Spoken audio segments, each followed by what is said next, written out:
Hello, my name is Corey Corner-Schlosser. I'm an organizational and health psychologist and an associate lecturer in the Institute of Management Studies, Goldsmiths, University of London. I'm going to give you a brief description of an intervention I have administered for ISS flight controllers in 2018 with the purpose to facilitate an organizational change process. I'm also going to discuss the limitations of some of the findings. Before we get to the data, I would like to say a few words about the intervention.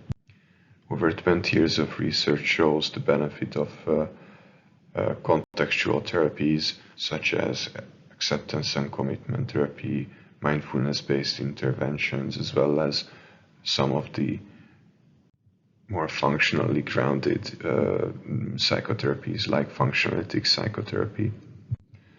The benefit of these contextual therapies have been shown in various contexts, as well as in psychotherapy and clinical mental health to treat a wide variety of mental disorders and illnesses, but also in non-clinical and applied settings, for example, among office workers, military soldiers, premier sport athletes, or even in adolescent and or younger students undertaking their studies.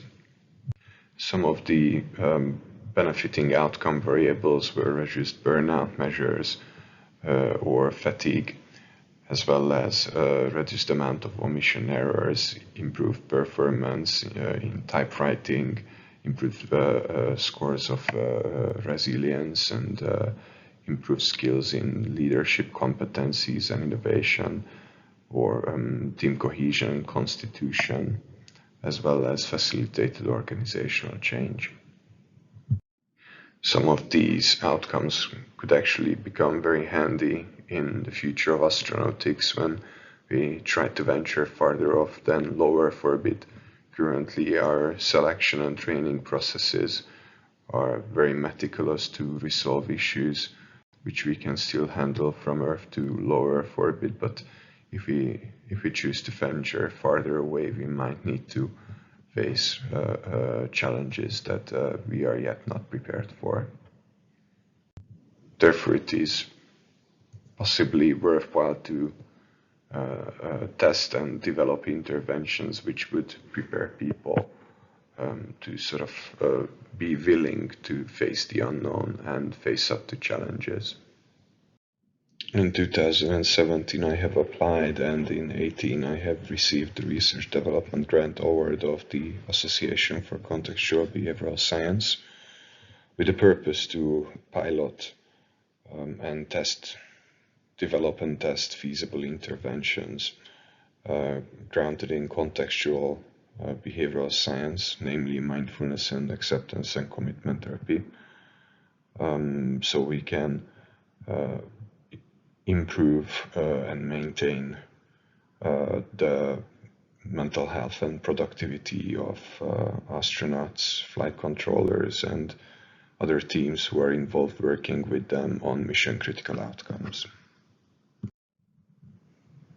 One of the assignments was to deliver an intervention to facilitate a significant change process among flight controllers, and as well as with the purpose to enhance their ability to communicate more effectively among themselves as well as with the astronauts, and to increase their ability to switch gears more swiftly between tasks.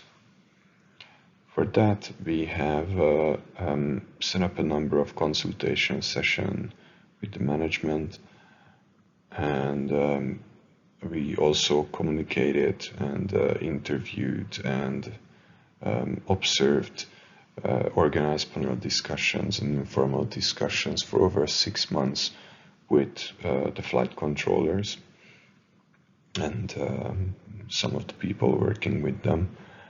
And we used a mixed method data collection strategy throughout this time to inform the intervention we will be developing. and to establish the overall strategy of the final 3-day training program that we tailored to the needs of the industrial context.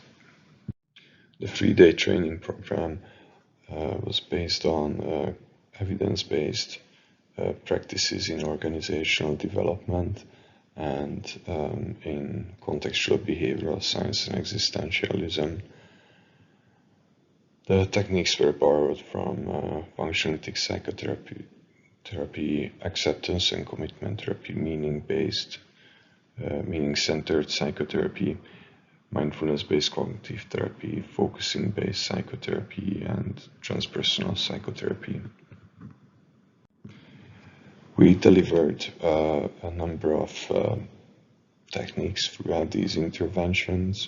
Some of these were grounded in mindfulness and well, the above described psychotherapies, and the way how we utilize them is to give participants personal and experiential understanding of how their mind works, and how each of them might have different narratives of personal meaning of what's important and of the situation they are all at, which allowed them to gain mutual understanding over the validity of each other's perspectives and narrative. We used self-observation and distancing exercises to sort of understanding these narratives and to relate that to their own personal development. We also have used different metaphors and value clarification and value-based action exercises to help them to clarify their individual and team values and to hierarchy restructure these in relation to what matters for them, and to verbalize the type of team they wanted to become, despite the difficulty they've been experiencing. And eventually the team sort of verbalized this in form of their new group identity, value and mission statement, as well as sort of further developing their own job description. Of the quantitative data collected, we have found significant difference from pre to post-test in mental health scores measured by the general health questionnaire, the 12-item version of the general health questionnaire. The results describe robust improvement from pre to post-test. Just to illustrate what this score means, normally a score of 12 would signal risk of mental illness, while scores over 10 would indicate high levels of exhaustion. The pre-test score of the group was 20.73 with an SD of 2.4, and an improvement to 11.71 with an SD of 5.36 is pretty impressive and robust in this situation. This also shows the extent how much the flight controller team was under stress and among significant challenge. Of course, it is important to mention that the GHQ-12 is a screening tool and not appropriate tool to draw far conclusions and complex conclusions on mental health. Nor we have any data on one of the participants who chose not to answer the questionnaire to sufficient amount. The thematic analysis of the qualitative data shows that there was a shift from past difficulties of in-out group issues towards a new group identity theme, and these are future outcome themes. The significance of this intervention and data arising from it is that it potentially has been the first intervention based in contextual behavioral science or mindfulness in the aerospace industry. It serves as a good example of how transdiagnostic methods can be used to sort of support people in non-clinical context in their profession.